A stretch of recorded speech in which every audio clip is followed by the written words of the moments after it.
साहब, एक पिता और एक मर्द और एक जेंट्स और एक लड़का, एक बूढ़ा, सब तो एक ही हैं। एक ही से इतने नाम पड़े हैं, भाई हैं, बाप हैं, हर रिश्ता वो निभा रहे हैं। लेकिन साहब, उनका दर्द भी तो दर्द है। औरत का जो दर्द होता है वो तो किसी और को सुना लेगी, माँ को सुना लेगी, और भी फैमिली मेम्बर उन सबको सुना लेगी। पर जेंट्स एक पिता हैं, वो किसको सुनाएंगे? वो तो जेंट्स है ना, वो सुनाते नहीं हैं। जब उनको आंसू भी आँख से आता है ना साहब, तो वो छुप कर अपने दर्द, अपने मन की दर्द अपने मन में ही रोते हैं। किसी को दिखा भी नहीं सकते हैं वो बेचारे। जब बच्चों को परेशानी आती है ना, तो सबसे ज़्यादा दर्द पिता को होता है।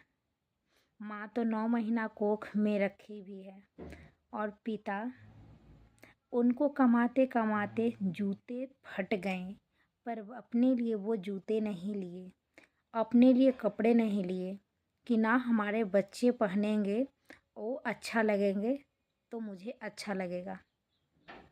लेकिन अपने लिए वो कुछ भी नहीं लेते हैं।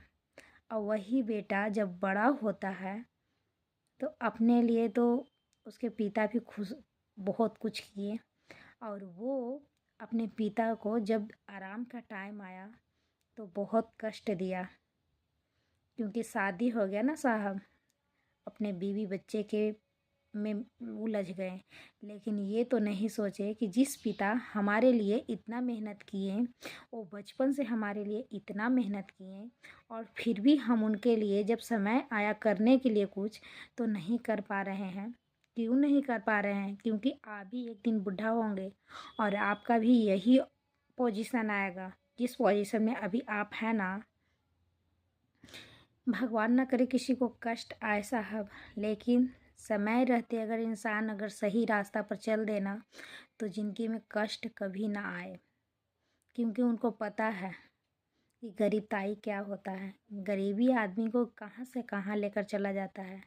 लेकिन एक पुत्र का यही कर्तव्य होना चाहिए कि मेरे पिता कितना हमारे लिए काम किए, कि अपने लिए कपड़ा नहीं लिए, अपने लिए जूता नहीं लिए, अपने मन का जो मन में खाना होता है कि खाएं, हमें ये चीज़ खाना है, वो भी वो बेचारे नहीं खाएं कि हमें अपने बेटे को खिलाना है, अपने बेटे को पहनाना है, अपने बेटे को ये पढ़ाई कराना है। और जब बेटा उस लायक बन गया तो अपने पिता को पूछ भी नहीं रहा है। वो पिता एक कोने में बैठे हैं, उनको लग रहा है कि मेरे